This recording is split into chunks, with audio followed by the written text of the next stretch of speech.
and we're going to share that story with you here in just a few minutes. She is an award-winning audiobook narrator and best-selling author of the English American. She is going to share a little bit about her life after her reunion with her American birth parents and why she believes that despite the pain of relinquishment and reunion, adoptees can move forward to create a life that they love. Hailed as hugely entertaining by the Times, Alison's autobiographical one-woman comedy about her adoption by British parents in reunion with her American birth parents was a hit on both sides of the Atlantic and evolved into her best-selling novel. Let's see. Alison's narration of the audiobook of the English American won her the first of 10 Audiophile Earphones Award for excellence. She is now producing great classic adoptee stories featuring adoptees who have overcome great obstacles despite their challenging beginnings. So welcome, Alison, to your first happy hour with us. Well, thank you. It's so nice to see you all. I can see Etta, and I can see Darren, and I can see Pam, and I'm very excited, and Andrea, and Linda, and Paige, and Susan, and Rex, and Oliver, and Lynn, and then a few people who are hiding behind their photographs. And that's very exciting. It's lovely to see you all. Well, we're excited to have you today and this evening, and Pam and I wanted to talk to you a little bit about and share our journey with you and our relationship and how you got to be here with us this evening. So Jennifer, would you pull up? Yes. Okay. All right. So 10 years ago this month in Louisville, Kentucky, I first met Pam Krosky, and I had invited Alison to come down to help support. We called it the Adopt the Night, an evening with Alison Larkin. Adam Pertman was also with us, and Pam, that's where I met Pam, was that summer. So we had an adoption awareness weekend starting at Friday at Indiana University, and it went into the evening with Alison, and then we all participated in the ARC March on Sunday. So if you see, look at Alison holding up the sign there in the middle. You see Rhonda behind you? I can't see it. You see Is it Rhonda? the one about the dogs? Dogs Yes, have about a the dogs. pedigree, give me my identity. Yes. Yeah. And your fancy pants. Oh, I can't see it, but that's all right. Oh, you can't see the picture? No, but that's all right. I can see everybody else. Well, then we have a picture of you with the book signing and with Pam and I. Oh, So it was a fun weekend, everybody. And like I said, that was 10 years ago this month. And that's how we first met Alison, and she came to Louisville, and we've been friends ever since. So she has been absent a little bit from the adoption community, and she's going to explain to you why. But Pam, you want to tell us, also share a little bit about that weekend? It was very interesting. It was my first time doing a march. Marcie's first time doing a march. I'm taking my hair down, sorry. And I don't think I don't think anybody knew what to expect. It was hot and 101. Yeah, 101 degrees that day. You know, I think all of us really bonded that day. There were multiple groups there, and I think a lot of us have been forever bonded by that one experience. You know, there were moms there, there were adoptees there, and we made lifelong friendships there. And It's just going from there. yeah, it was a great day. So yeah, we just wanted to share that with you, and Yeah. we put some pictures together to show you about how much, you know, it was just a great weekend. Yeah. And you're right, that it began a lot of relationships Yeah. that we still have today. Yeah. 10 years ago. Yeah. So with that, we're going to open up with a little ditty. Alison has written this little song. Jennifer, you want to kick it off? Well, actually, let me just say a couple of words about it before you press play. This is the DNA song? Yes, it is. Yeah. So I wrote this and dedicated it. What you're going to see is the very first time I ever performed it. And I performed it at the adoption agency that I came from in DC, which was the Barker Foundation. And I had said to them I would do a performance for them if the proceeds could go to help found an adoptee support group, because at the time there was nothing for adult adoptees, and they said they would. And so this was dedicated to all the adoptees and people conceived through anonymous egg and sperm donation who are consistently denied access to their own information. And it's called the DNA song. And yeah, this is it. That's what you're going to see. As an adopted kid, I didn't know about my kin. When I looked into the mirror, I was always wondering if the face before me looked like anyone at all. I loved my folks, but I wanted to know, would I be short or tall? And then I found the truth about my past. When I found my birth parents at last. The truth isn't always easy, but it was mine to know, and freed me up to be myself at last. They say the truth will set you free. That certainly was true for me. Hear the words I have to say in this wee song of mine today. To solve your inner mystery, it helps to know your history. Every child born today deserves to know their DNA. They say the genes count for a lot, and I'm not meaning Levi's from. Can you curl your tongue?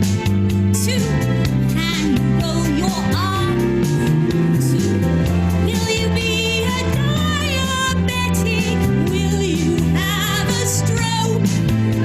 When medicine can save a life, it stops being a joke.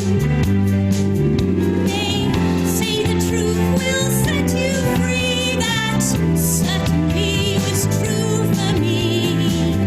Hear the words I have to say in this wee song of mine today. To solve your inner mystery, it helps to know your history. Every child born today deserves to know their DNA. Even President Obama had to go and find his father. He knows what it's like to need to know. It's hard to be a future star if you do not know who you are. Every child should have the right to know. They say the truth will set you free. That certainly was true for me. Hear the words I have to say in this wee song of mine today. To solve your inner mystery, it helps to know your history. Every child born today deserves to know their DNA.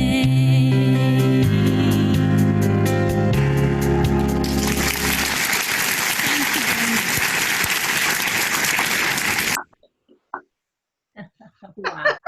So wild seeing that again. Wild. Yeah. So, shall I speak? You shall go right ahead. The floor is yours. The stage is yours. Well, okay. So I'm curious to know, by a show of hands, if you don't mind, and this is, I just hope I can see you all, how many of you are actually were adopted when you were babies? Okay. Oh, hi. Oh, a lot. And how many of you have found your birth parents? Ah, Rex hasn't. Okay. And all right.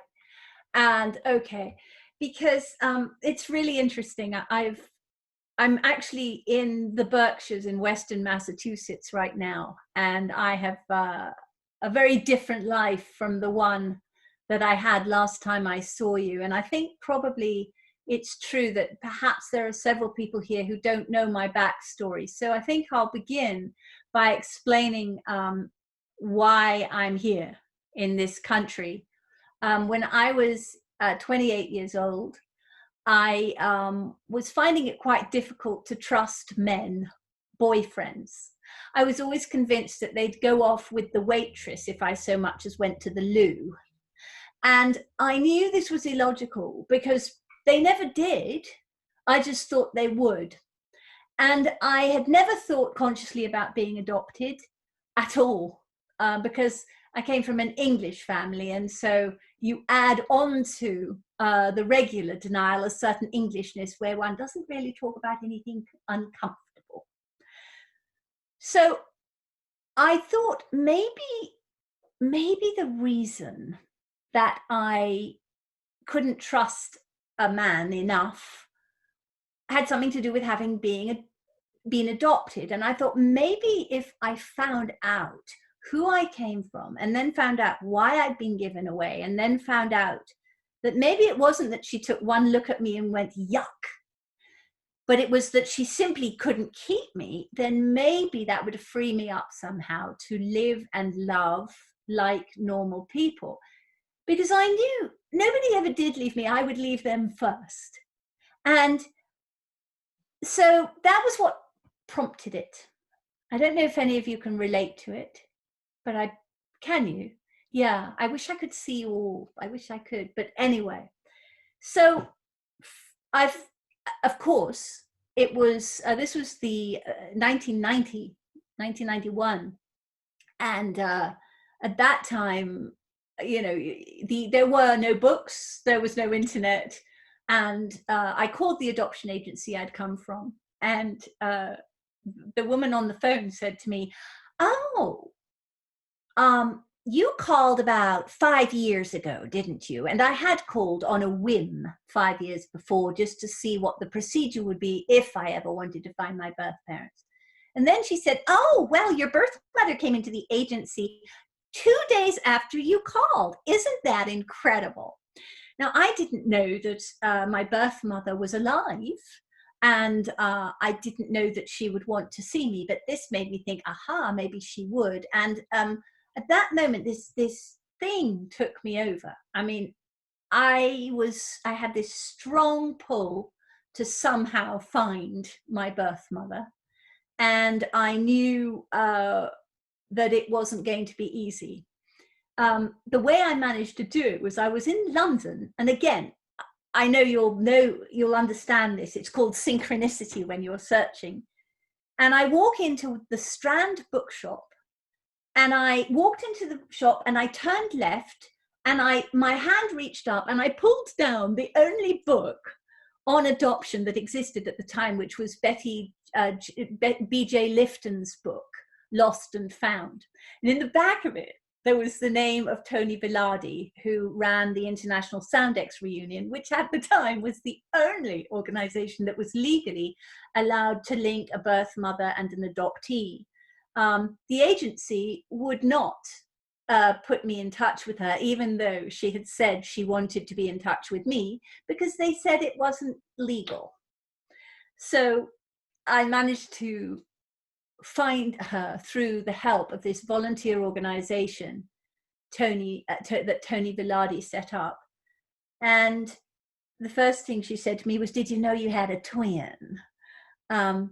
she came from the South, and my twin unfortunately had died, but I had been writing plays about my twin for years. So I had subconsciously known. I'd written plays with two characters in the womb talking to each other. They were comedies, of course. So I moved to America. Well, first of all, I met her, and she came from the South, and I went to Bald Mountain, Tennessee, and she turned out to be the great, whatever it is, granddaughter of Governor Spotswood of Virginia. And then I met my birth father, who came from Washington, D.C., and was descended from General Winfield Scott. And I was fascinated by this and by them and by seeing myself reflected in other human beings.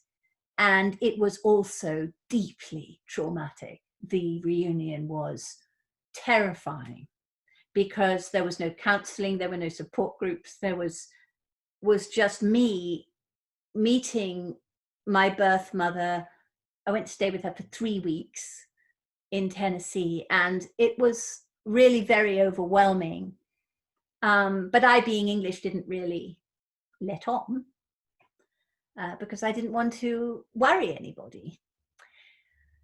So I went back to England, and then my birth mother said, well, why don't you come and stay with me, and you can work for me. She had a small company, and then you can do your acting in New York. I'd been to university, I'd done an acting course, and I was getting leading roles in plays in England at the time.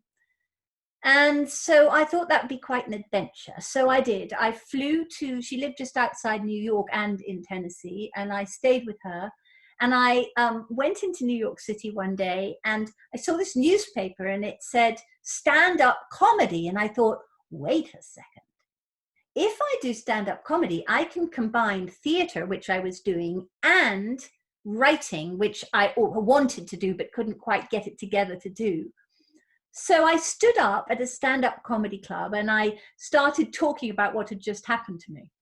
I said, hello, my name's Alison Larkin. I'd talk about meeting my birth mother, and I'd say my birth father is a right-wing conservative who supports the Christian coalition. In fact, I am the product of one of his Christian coalitions. And the key to dealing with a fear of abandonment is to date people you don't like. So if they do leave you, it doesn't matter.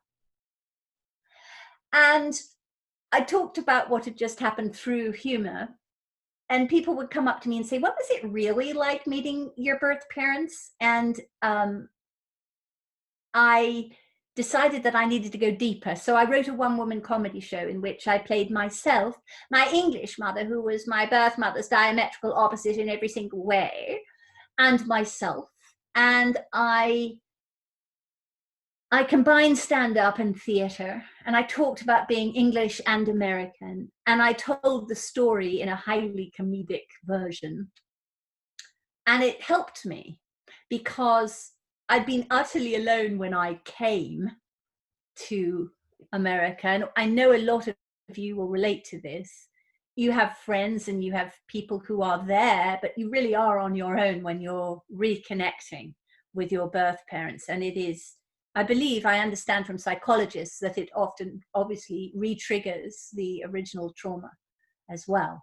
So you're in a state that you don't understand, and it's utterly confusing. And certainly when I wrote the first one-woman show, it was as if the audience was coming with me, and I made it very funny, because if you want to tell people the truth, this is a Dorothy Parker quote, if you want to tell people the truth, make them laugh first or they'll kill you.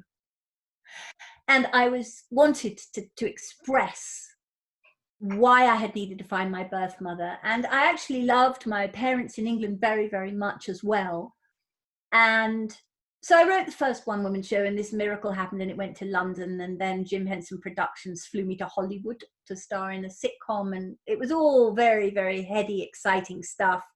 And I got to meet the Muppets, and by the way, as I keep saying, Kermit is a puppet.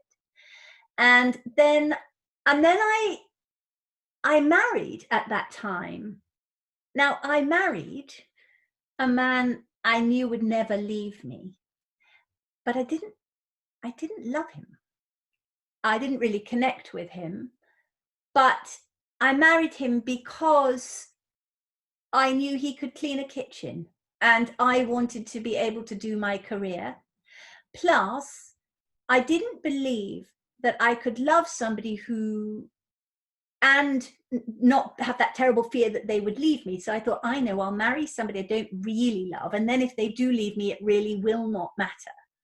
Now, he's a very good man. And he did keep everything tidy while I performed. And I had this quite exciting career with development deals from sitcom networks and things like that. And then I got pregnant and I with my son and then my daughter, and then I lost interest in the comedy clubs of Los Angeles and the voiceover career that I had, because I wanted to hang out with these genetic relatives. Because unlike the mother who raised me, I got to grow my own children, and unlike the mother who gave me birth, I got to keep them. And I fell in love for the first time with my children, and I was connected to them in a way I had never been connected to another human being. So I stopped stand-up. I did speeches.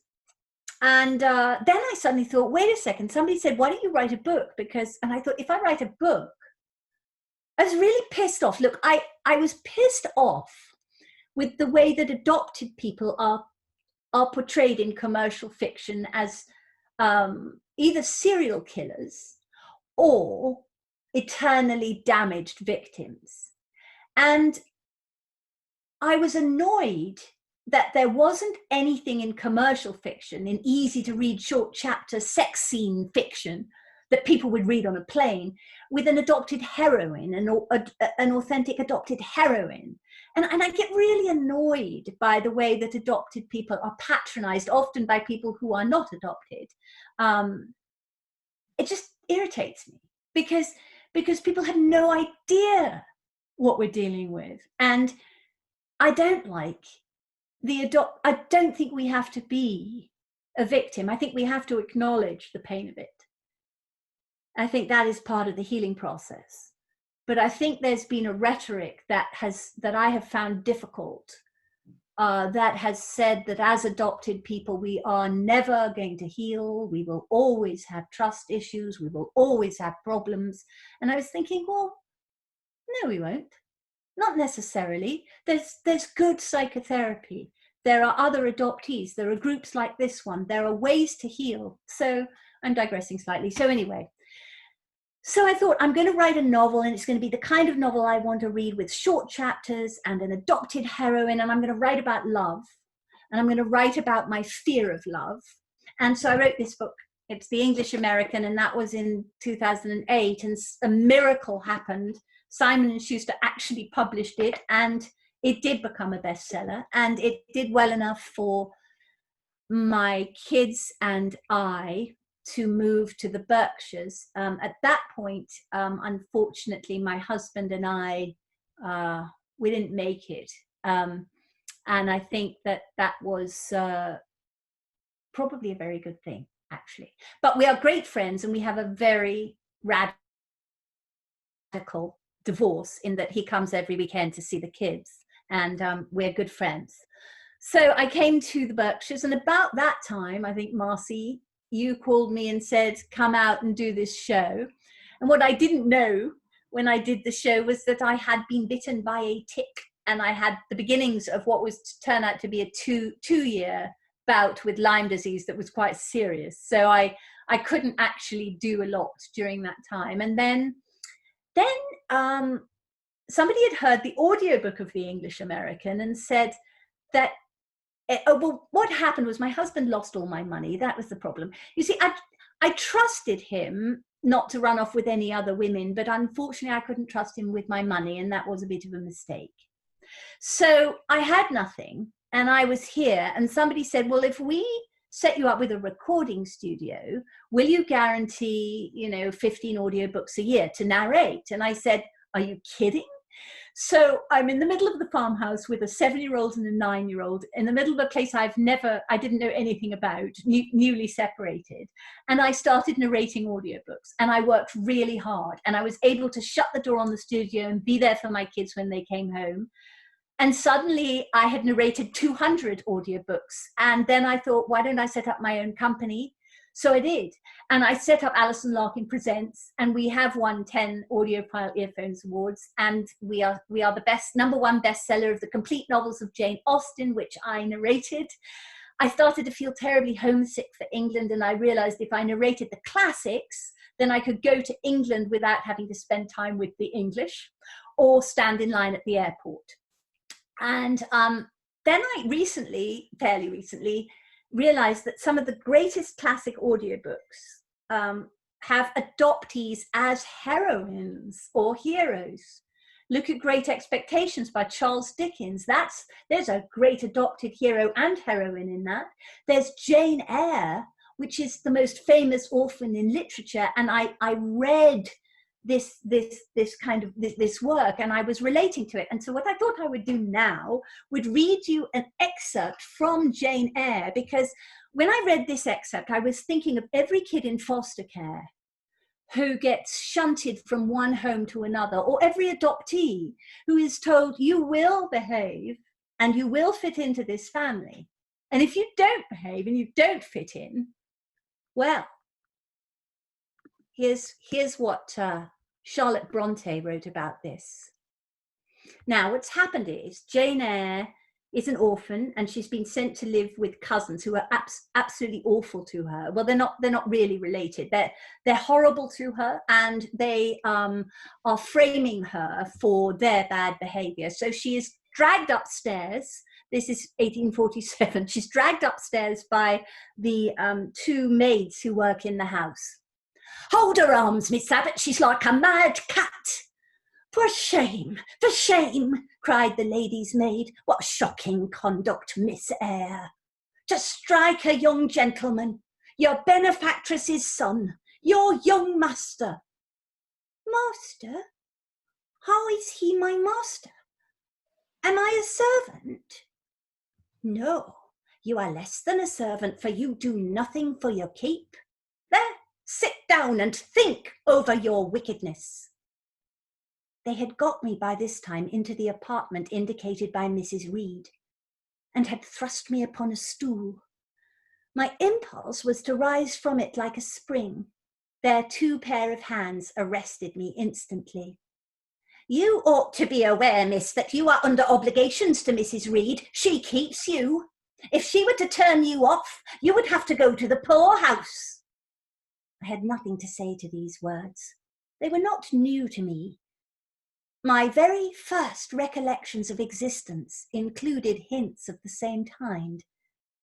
This reproach of my dependence had become a vague sing-song in my ear, very painful and crushing, but only half intelligible. Miss Abbott joined in. And you ought not to think yourself on an equality with the Mrs. Reed and Master Reed, because Mrs. kindly allows you to be brought up with them. They will have a great deal of money, and you will have none. It is your place to be humble and to try to make yourself agreeable to them. What we tell you is for your own good, added Bessie in no harsh voice. You should try to be useful and pleasant. Then perhaps you would have a home here. But if you become passionate and rude, Mrs. will send you away, to be sure. Besides, said Miss Abbott, God will punish her. He might strike her dead in the midst of her tantrums, and then where would she go? Come, Bessie, we will leave her. I wouldn't have her heart for anything. Say your prayers, Miss Eyre, when you are by yourself. For if you don't repent, something bad might be permitted to come down the chimney and fetch you away. They went, shutting the door and locking it behind them.